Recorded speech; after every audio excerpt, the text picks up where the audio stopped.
આવતો હોય તેમ ઉત્તરીય ગુજરાતના આ સંપૂર્ણ વિસ્તારની અંદર સક્રિય બનતી વેસ્ટર્ન ડિસ્ટર્બન્સની હળવી અસરને લઈને ઉત્તર ગુજરાતના આ તમામ ક્ષેત્રની અંદર ઓચિંતાના પલટાઓ જોવા મળવાના છે। સાથે સાથે કચ્છના વિસ્તારોની અંદર પણ હવે પછી વાદળછવાયું વાતાવરણ સક્રિય બનતું હોય તેમ કચ્છના આ તમામ ક્ષેત્રો ઉપર પણ મોટા પલટાઓની શક્યતાઓ જાહેર કરવામાં આવી છે। માંડવી, ગાંધીધામ, રાપર, ખાવડ, બારડોલી, નળિયા અને લખપતના વિસ્તારની અંદર હળવા પલટાઓની સાથે હવે પછી હવામાન બદલાતું જોવા મળવાનું છે। આમ ભયંકર ઠંડીની સાથે હવે પછી માવઠાનો નવો રાઉન્ડ કચ્છ ઉપર પણ અસર દર્શાવતો હોય તેમ કચ્છના તમામ ક્ષેત્ર ઉપર હળવી અસરો જોવા મળવાની છે।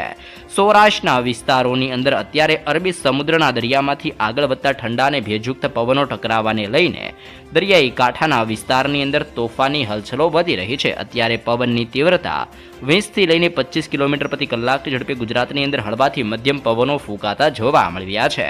પરંતુ જેમ જેમ સિસ્ટમો નજીક આવશે તેમ તેમ ગુજરાતના હવામાનની અંદર હવે પછી મોટો પલટાવ જોવા મળી શકે છે। જેમાં દ્વારકા, સલાયા, જામનગર, ભાણવડ, પોરબંદરના ક્ષેત્રમાં, રાજકોટ, ચોટીલા, જસદણના ક્ષેત્રથી ગોંડલના વિસ્તારમાં, જૂનાગઢ, વેરાવળથી ઉના, અમરેલી, મહુવા, અલંગ, ભાવનગરના ક્ષેત્રથી લઈને બોટાદના ક્ષેત્રની અંદર સુરેન્દ્રનગર, ચોટીલા, મોરબી અને જામનગરના વિસ્તારની અંદર મોટો પલટાવ આવતો હોય તેમ સૌરાષ્ટ્રના સંપૂર્ણ હવામાનની અંદર પલટાવ આવવાની સાથે ફરી એકવાર વાદળછવાયું વાતાવરણ સક્રિય બનવાને લઈને સૌરાષ્ટ્ર માટે પણ શક્યતાઓ દર્શાવવામાં આવી રહી છે। હાલ અત્યારે દક્ષિણીય ગુજરાતના તમામ વિસ્તારોની અંદર મોટા પલટાઓને લઈને શક્યતાઓ જાહેર કરવામાં આવી છે। જેમાં વલસાડ, આહવાના વિસ્તારથી સાપુતારા, વ્યારાના વિસ્તારથી સુરત, નવસારી, ડાંગના વિસ્તારોની અંદર, સાથે સાથે ભરૂચના ક્ષેત્રથી નર્મદાના વિસ્તારની અંદર, રાજપીપળા અને આમોદના વિસ્તારોની અંદર પણ મોટા બદલાવ આવતા હોય તેમ દક્ષિણીય ગુજરાતના આ તમામ ક્ષેત્રની અંદર મોટા પલટાઓની સાથે સિસ્ટમ